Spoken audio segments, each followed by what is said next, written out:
시청자 여러분 안녕하십니까? 5월 29일 토요일 JCM 모닝뉴스입니다. 울산은 최근 5년간 결혼 건수가 지속적으로 줄어들고 있습니다. 특히 지난해에는 코로나19 때문에 결혼 감소폭이 더 컸는데요. 그런데 황혼 결혼과 이혼은 꾸준히 증가하고 있는 것으로 나타났습니다. 김영환 기자의 보도입니다. 울산시가 가정의 달을 맞아 혼인과 이혼 통계를 분석했습니다. 2016년 7,006건이던 혼인 건수는 지난해 4,737건으로 32.4% 감소했습니다. 특히 1년 전보다 혼인 건수가 크게 감소했는데 코로나19의 영향 때문인 것으로 분석되고 있습니다. 코로나에 준비가 안 되고 지속적으로 코로나가 영향이 있다 보니까는 다 뒤로 미룬 것 같은 느낌이 좀 많이 들더라고요. 영향이 좀 있은 것 같고. 혼인을 하는 평균 나이는 남성이 32.7세, 여성은 30.3세로 5년 전보다 높아졌습니다. 결혼 연령대는 남성이 30세에서 34세, 여성은 25세에서 29세가 가장 많은 것으로 나타났습니다. 특히 60세를 전후로 황혼 결혼이 크게 늘었습니다. 남성은 60세에서 64세 결혼이 5년간 증가했고 여성은 55세에서 59세, 또 60세에서 64세 혼인이 늘었습니다.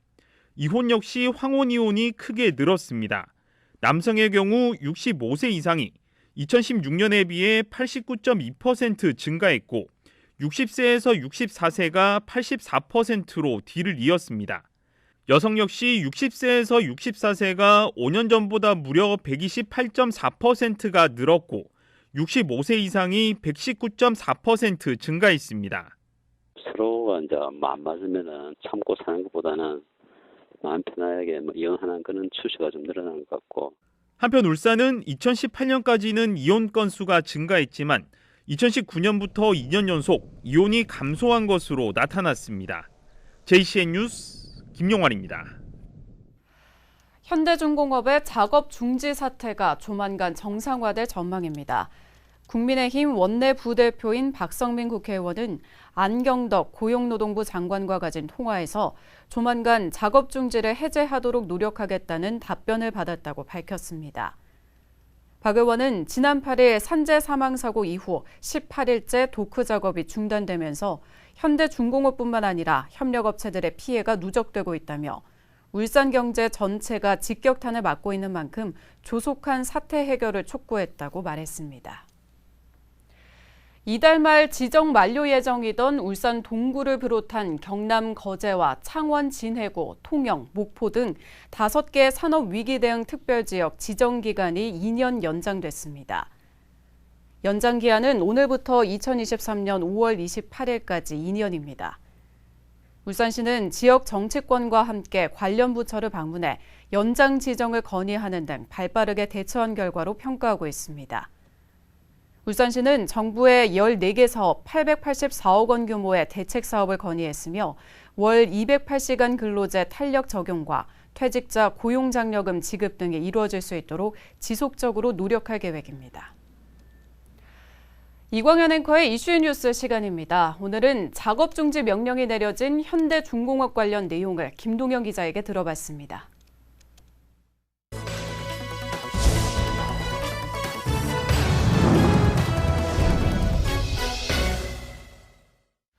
네, 현대중공업에서 작업하던 근로자가 사망하는 바람에 고용노동부로부터 작업중지 명령이 내려지면서 현재 조선소 가동이 멈춰 있는 상태입니다. 고래싸움에 새우 등 터지는 격으로 일을 못하게 되니까 지역에 있는 조선소 협력업체들의 피해가 이만저만이 아니라고 하는데 오늘 이슈 뉴스에서 김동영 기자와 관련 내용 얘기해 보겠습니다. 김동영 기자, 대왕암 해녀 포차 바가지 영업을 취재했던 리포트가 지금 보니까 유튜브 118만 뷰를 넘겼네요. 축하합니다.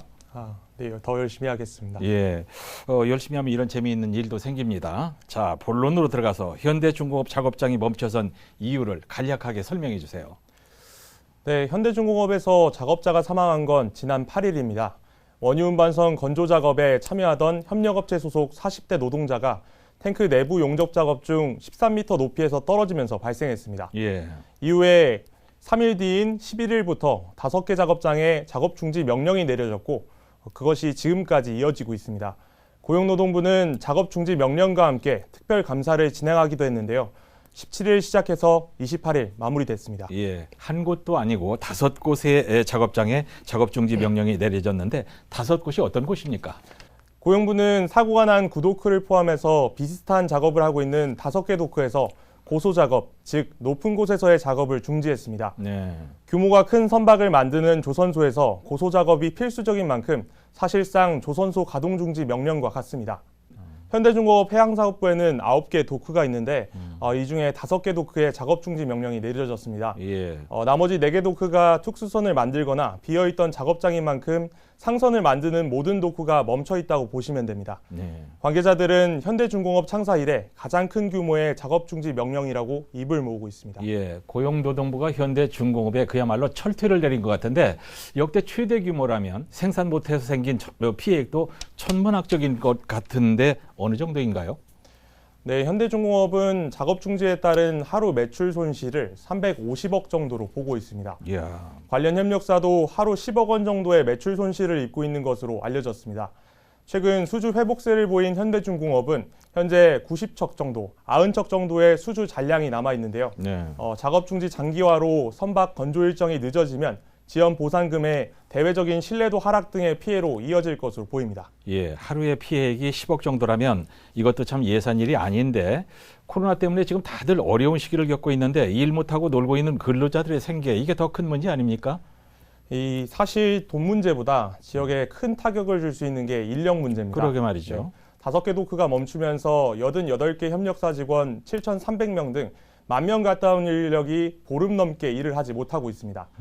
조선업 장기 불황으로 기술 인력을 구하는 게 힘들어진 상황에서 그나마 있던 인력들도 울산을 빠져나갈 가능성이 높은 겁니다. 예. 실제로 지난 2월에 작업 중지 명령이 있었을 당시에 협력사 직원 퇴사율이 50% 가까이 증가했었습니다. 어허.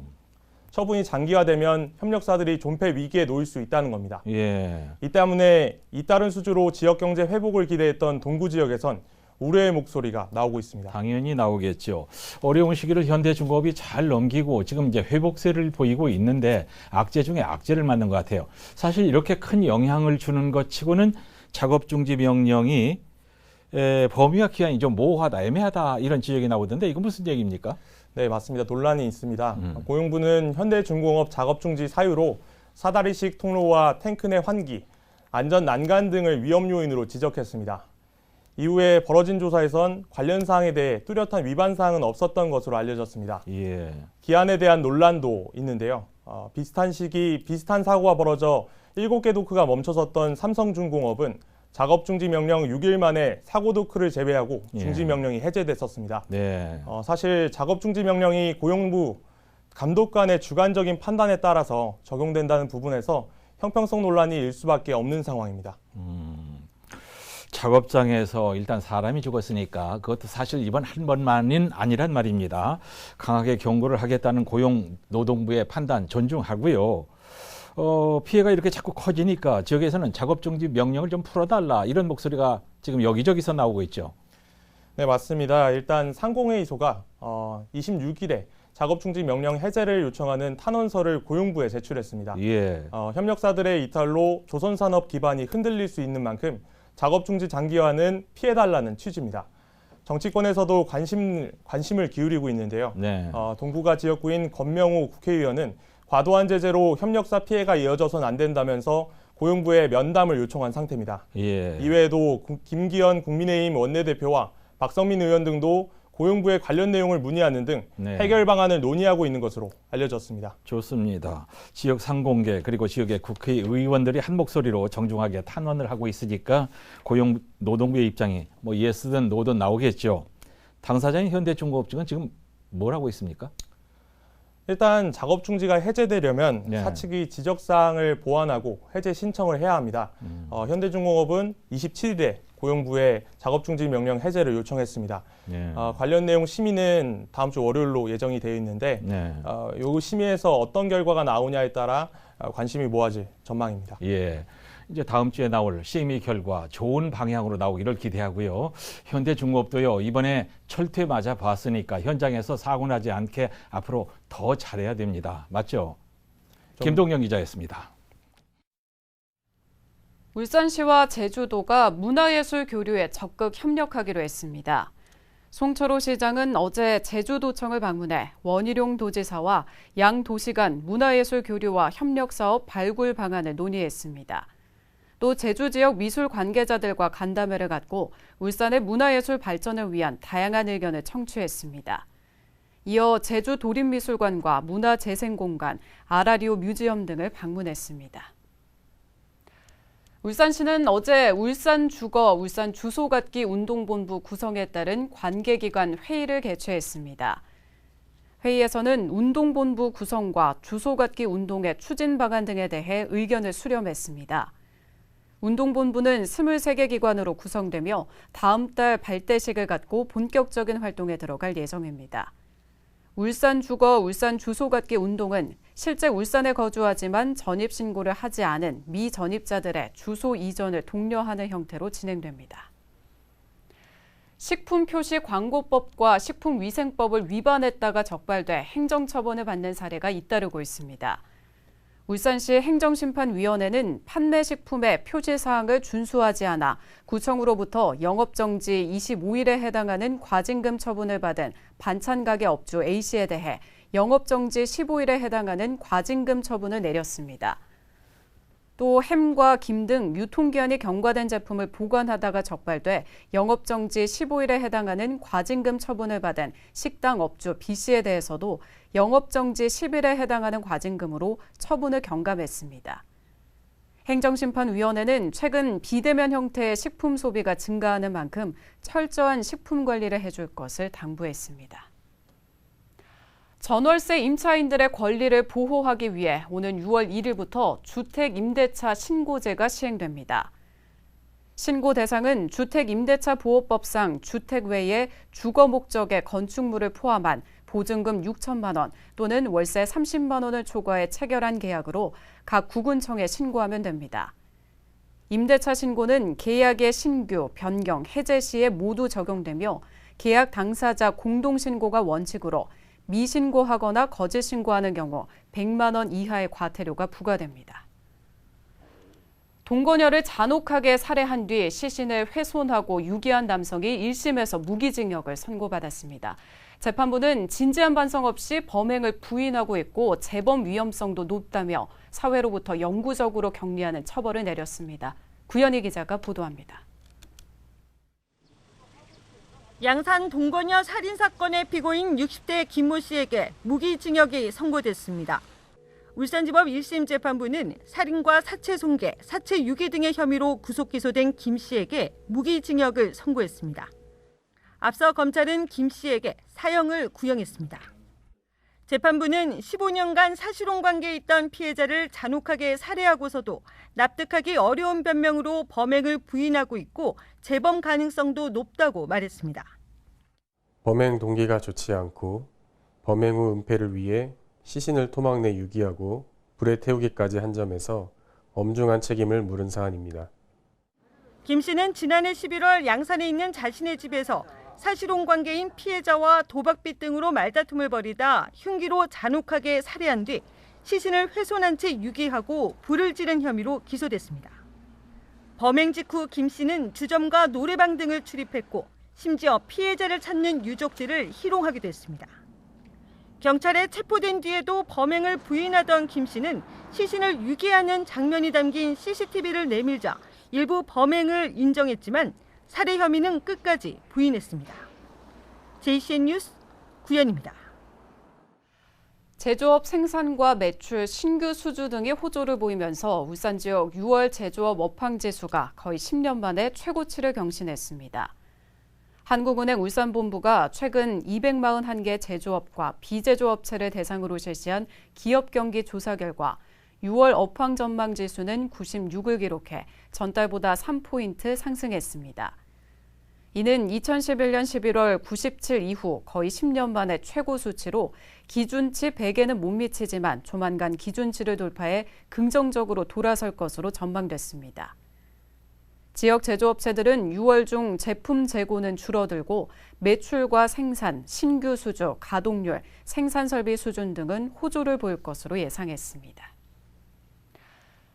지난 1분기 코로나19 확산세가 가속화하면서 울산 지역 창업 열기도 한풀 꺾인 것으로 나타났습니다. 중소벤처기업부의 올해 1분기 창업기업 동향에 따르면 1분기 울산 지역 창업기업은 1년 전보다 25.7% 줄어든 6,015개로 집계됐습니다. 이는 관련 통계가 집계된 2016년 이래 1분기 기준 최소 기록으로 1년 전 대비 감소폭은 세종과 대전, 제주, 광주, 서울에 이어 6번째로 높았습니다. 특히 지난해 임대사업자 등록 의무화에 따라 급증했던 부동산업은 올해 67.7% 감소했고 숙박 음식점업 창업도 10.8% 줄었습니다. 어제 오후 1시 4분쯤 울주군 청량읍 용암리에 있는 금형부품 제조업체에서 불이 났습니다. 이 불로 인명피해는 없었지만 공장 일부가 불에 타는 등 1,200만 원의 재산 피해가 발생했습니다. 경찰과 소방당국은 정확한 화재 원인을 조사하고 있습니다. 남구고래문화재단이 한국과 싱가포르 협업 연구 프로젝트 전시를 마련했습니다. 남구고래문화재단은 어제 장생포 문화창고 3층 갤러리에서 한국과 싱가포르 국제교류전 사이보그 띵스 개막식을 열고 다음 달 30일까지 운영에 들어갔습니다. 전시회에는 한국과 싱가포르 작가 4명이 참여했으며 두 나라 도시를 탐험한 내용 등으로 구성된 작품 11점이 전시됩니다. 이번 국제교류전이 열리는 장생포 문화창고는 지하 1층, 지상 7층, 연면적 6천여 제곱미터 규모로 현재 6월 말 개관을 목표로 내부 인테리어 공간 조성과 마무리에 박차를 가하고 있습니다. 중구청이 원도심 내 옥상 공간 활성화를 위해 옥상에서 즐기는 이색 캠핑을 추진합니다. 중구청은 오늘과 내일 이틀간 중구 학성로에 위치한 도시재생지원센터 건물 옥상에서 원도심 옥상 캠핑 대작전을 시범 운영한다고 밝혔습니다. 원도심 옥상 캠핑 대작전은 도심 옥상에서 캠핑 문화를 즐기는 이색 캠핑으로 울산 캠핑 동호회 소속 20명이 참여합니다. 중구청은 현재 원도심 내 도시재생 사업의 하나로 도시재생지원센터와 중앙동 행정복지센터, 중구 평생학습관 등 3곳의 옥상에 시설물 조성과 환경 개선 사업을 완료했으며 이후 다양한 옥상 프로그램을 운영할 계획입니다. JCM 모닝뉴스를 마칩니다. 함께해 주신 여러분 고맙습니다.